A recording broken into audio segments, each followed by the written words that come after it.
সত্যি খুব রাগ হয় যখন নিজেদের পাড়ায় কালী পুজো হয়, নিজেরা গিয়ে বরণ করতে পারি না, সেটা মাত্র শুধু যদি বর কারণ হয়। আবার আমার প্রচণ্ড রাগ হয়। জানো, আমি গিয়েছিলাম ডায়মন্ড হারবার, তার ব্লগ তো খুব তাড়াতাড়ি আসবে। আর এসে টেসে জানতাম না যে আজকেরই মানে দুপুরবেলাতে ঠাকুর বিসর্জন হয়ে যাবে। আমি জানতাম যে সন্ধ্যাবেলা সেই মতন খাওয়া দাওয়া করে শুয়েছিলাম, কিন্তু তারপর হঠাৎ করে সবাই মানে আমার শাশুড়ি টাশুড়ি বলছে যে চলো আজকের বিসর্জন হবে, আর সবাই বরণ করা হয়ে গেছে। আর যেহেতু আমার বর ওখানে ছিল, আমাকে ফোন করে জানায়নি, আমি প্রচণ্ড রেগে গেছিলাম। আর এখানে উল্টোপাল্টা বলতে বলতে যাচ্ছিলাম, আর তারপর দেখো চলেও এসেছি। এখানে তো সব দিদারা বলে যে দাঁড়াও, আগে তোমাকে রং মাখাই ভালোভাবে, তারপর তুমি বরণ করবে ঠাকুরকে। তো আমি যাওয়ার আগে সব মোটামুটি বরণ টরণ কমপ্লিটই হয়ে গেছিলো, আর আমি তো প্রচণ্ড রেগে গেছিলাম। সেটাই ওনাদের কাছে গল্প বলছি। জানো কতটা আশায় থাকি এই কালী পুজো নিয়ে। আর এই শাড়িটা আমি কিনেছিলাম শুধুমাত্র কালী পুজোয় বিসর্জনে পরবো বলে। মানে সবাই একটু হাসছিল, মানে স্বাভাবিক, আমার একটা কেমন কেমন লাগছিল যে সবাই অন্যরকম পরেছে, আমি সাদা শাড়ি পরে চলে এসেছি, যেন হোলি খেলতে এসেছি। কিন্তু কি করবো জানো, ঠাকুরের জন্য মিষ্টিটাও কেনা। আমি আমার শ্বশুরকে বললাম যে যাও তুমি মিষ্টিটা কিনে নিয়ে আসো, ততক্ষণ আমি গিয়ে সিঁদুর দিই, কারণ ঠাকুরকে তো সিঁদুরও দিতে হবে, মিষ্টিও দিতে হবে। তো খারাপ লাগছিলো, প্রচণ্ড রেগেছিলাম না, ওই জন্য আমার একদম ভালো লাগছিল না, মাথাটা খুব গরম হয়ে গেছিলো খুব।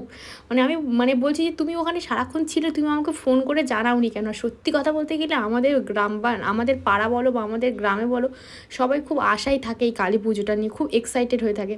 যাই হোক, তো আমি এখানে পৌঁছে গেছি। আবার এসো মার কাছে অনেক কিছু চেয়েছি আমি, তো সেগুলো যদি সব কিছু পূরণ হয় তোমাদের সাথেও আমি একদিন শেয়ার করব আশা করি। তো খুব তাড়াতাড়ি তোমাদের সাথে সব শেয়ার করব, মানে সেটা এবছর না, সামনে বছর শেয়ার করবো। কারণ সামনে বছর ইচ্ছা আছে মা কালীর যে সব কিছু টাকা পয়সা আমার দেওয়ার বলতে গেলে মানে মা কালীর যে টাকাটা মানে আমিই দেবো, মা কালীকে আমি নিয়ে আসবো, মানে এরকম একটা ব্যাপার আছে। তো এখন কতদূর কী হবে জানি না, মোটামুটি তোমাদের সাথে এইসব বিষয়ে পরে কথা বলবো। বিসর্জনটা ভালোভাবে এনজয় করা যাক। আর এখানে দেখো আমি ঠাকুরের সিঁদুর দিয়ে সবাইকে সিঁদুর দিয়ে দিয়েছি। আর আমার মেয়েও দেখেছো কত আনন্দ পাচ্ছে, মানে ও খুব আনন্দ পাচ্ছে। বিশ্বাস করো গাইস, আমি এবছর একদম ঠিকঠাকভাবে হোলি খেলিনি, আমার মনে হচ্ছে আমি যেন হোলি খেলতে এসেছি। আর এখানে দেখো সবাই নাচছে, অ্যাকচুয়ালি পাশে বক্স চলছিল বলে না আমি ভয়েসটা দিয়েছি। আর কিছুক্ষণ পর থেকে ভয়েসটা দেওয়া আমি বন্ধ করে দেবো, তখন তোমরা অরিজিনাল ভয়েসটা শুনবে যে সবাই মিলে কতটা আনন্দ করেছি, কতটা। আর এখানে সবাই মিলে দাঁড়িয়ে দাঁড়িয়ে দেখেছো কী করছি আমরা। আর এখানে দেখো আমাকে দেখে কী মনে হচ্ছে আমি পুরো হোলি খেলতে চলে এসেছি না, আমার তো এটাই মনে হচ্ছে যে আমি হোলি খেলতে চলে এসেছি। আর তারপরে তো মানে প্রত্যেক বছর বক্স বাজিয়ে ঠাকুর বিসর্জন করতে যাওয়া হয়, এবছর বক্স বাজিয়ে যাওয়া হয়নি। তবে আগের বছর মানে প্রত্যেক বছরের থেকে এবছর বেশি এনজয় করেছি, বেশি। কোনোদিন আমি যাইনি, আমার এই 4 বছর ঠাকুর আমি যাচ্ছি, মানে বিয়ে হওয়ার পরে কোনোদিন আমি যাইনি। আর তারপর আমার শ্বশুর তো মিষ্টি নিয়ে চলে এসেছে। আমি আমার শ্বশুরকে বললাম ঠিক আছে, যখন নিয়ে এসেছো তুমি একটু ক্যামেরা ধরে দাও। আর যেহেতু ঠাকুর ওপরে উঠে গেছে, মানে আমার এবার ঠাকুরের মানে ভ্যানের ওপরে উঠে আর দিতে হবে। বিশ্বাস করো আমি পড়ে যাচ্ছিলাম, আমি তোমাদের সাথে এখন ভয়েসটা দেওয়ার সময় হাসছি, কিন্তু আমি তখন পড়ে যাচ্ছিলাম, ভাবতে পারছো, পড়ে যাচ্ছিলাম। সে যাই হোক, তো ওখানে কাকুগুলো বলছে না তুমি দেরি করে এসেছো, তোমার ভ্যানের ওপর উঠতে হবে, তোমাকে কেউ তুলে দেবে না। দেখো আমি পড়ে যাচ্ছিলাম কেমন, তোমাদেরকে বললাম না। তো তারপরে মনে জোর নিয়ে ভগবানের দিকে তাকিয়ে, মা কালীর দিকে তাকিয়ে আমি উঠে পড়ি। আর তারপরে মাকে মিষ্টি দিয়ে পাশে থেকে পিসিরা বলে দিচ্ছিল যে মিষ্টি দেবে, মুখে আঁচল দিয়ে মুছিয়ে দেবে খাওয়ানোর পরে। তো সেগুলোই করছিলাম। সত্যি কথা বলতে গেলে না প্রচুর মন খারাপ লাগে, জানো তো এই টাইমটা খুব মন খারাপ লাগে, খুব মন খারাপ লাগে। কারণ আনন্দ করি, কষ্ট হয়, মানে একটা আশায় থাকি না যে পুজো আসছে শুনতে ভালো লাগে, কিন্তু এসে চলে গেলে খুব খারাপ লাগে। আর যেহেতু এই কালী পুজোতে তুষারের সাথে আমার মানে ভালো লাগালাগিটা শুরু হয়েছিল, তো এই জন্য অনেক স্মরণীয় এই পুজোটা আমার কাছে। আর এখানে ওরা সবাই প্রণাম করে নিচ্ছে। আমার শ্বশুরকে বলেছিলাম ভিডিওটা ঠিক করে ধরে দিতে, উনি ঠিকঠাক ধরেও দিতে পারেনি। যাই হোক, তো যতটুকু যা দিয়েছে অনেক ভালোভাবে হেল্প করে দিয়েছে, মানে জাস্ট এগুলো তো স্মরণীয় হয়ে থাকবে, তো এই জন্য অনেক থ্যাংক ইউ। যাই হোক, তো চলো ভিডিওটা শুরু মানে দেখো খুব ভালো লাগবে, খুব ভালো লাগবে। তারপর দেখো তো আস্তে আস্তে ঠাকুর রওনার পথে, মানে ঠাকুর নিয়ে চলে যাচ্ছে। তো এখানে সবাই মিলে আনন্দ করতে করতে যাবো। প্রথমে ভেবেছিলাম না আমি যাবো না, তারপর আমাকে তুষার বললো তুমি সেই বাড়িতে বসে দেখি কি করবে, আমি যাবো না।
কালী ঠাকুর মাইকে, কালী ঠাকুর মাইকে, আসছে বছর, আসছে বছর।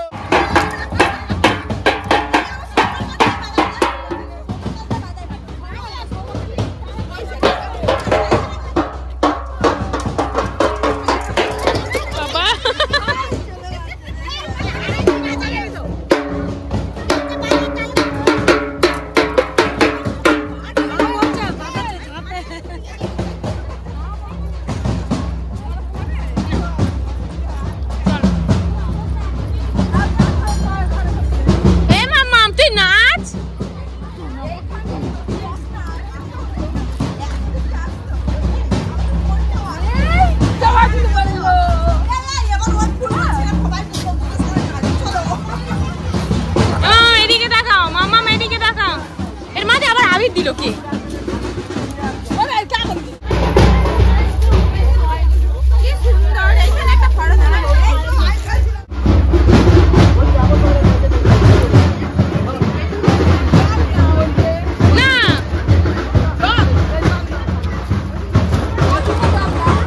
তুমি নাও একটা আর একটা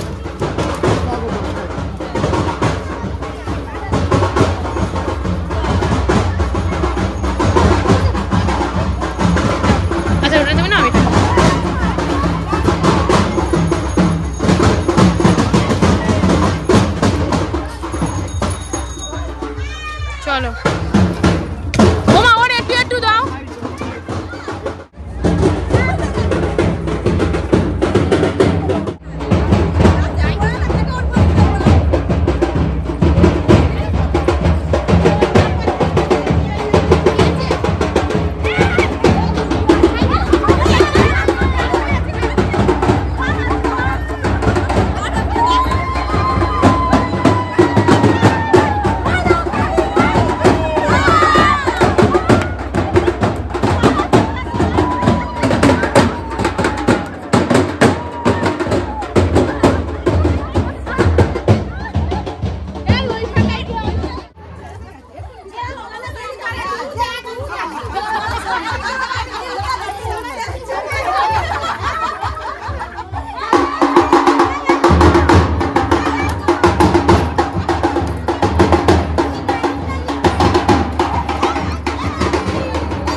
আমি কি আমার ফোনে গান চালাবো?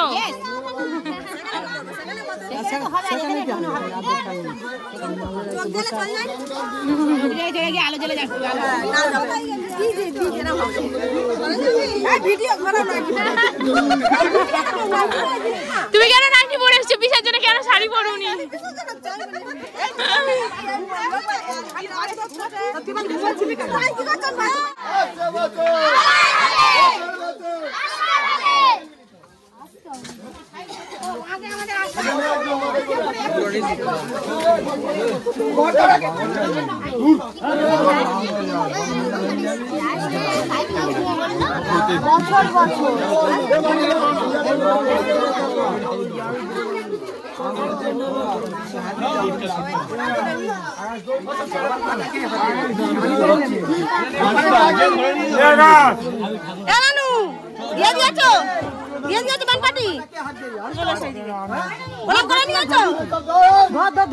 ধর না রে তোরা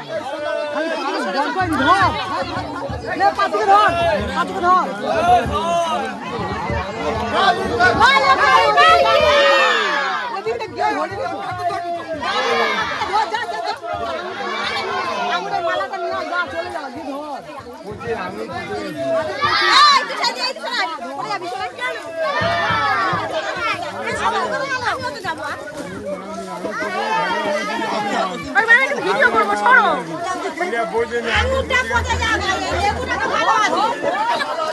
লেবু আমি খাবো।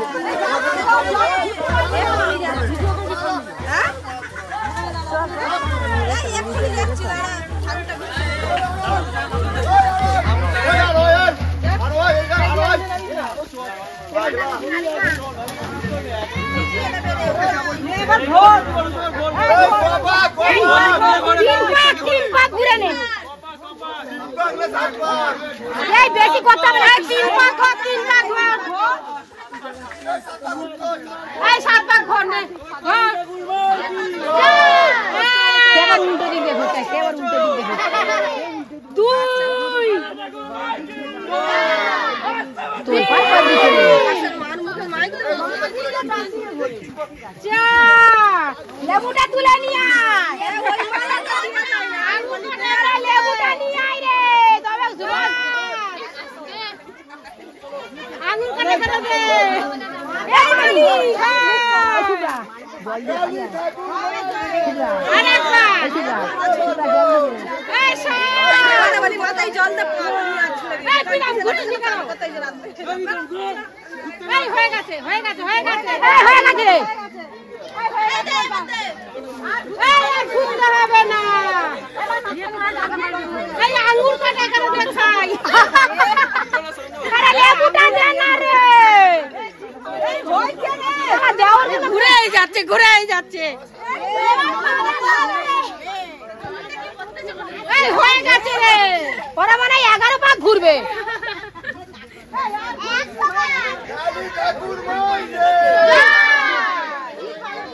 মার মাথা ঘুরছে রাখ উঠা এবার উঠা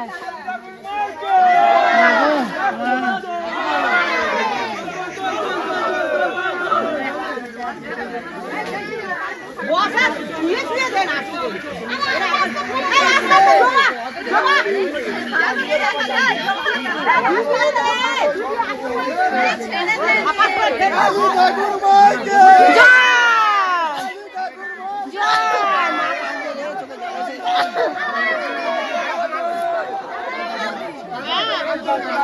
কোথায় যাচ্ছে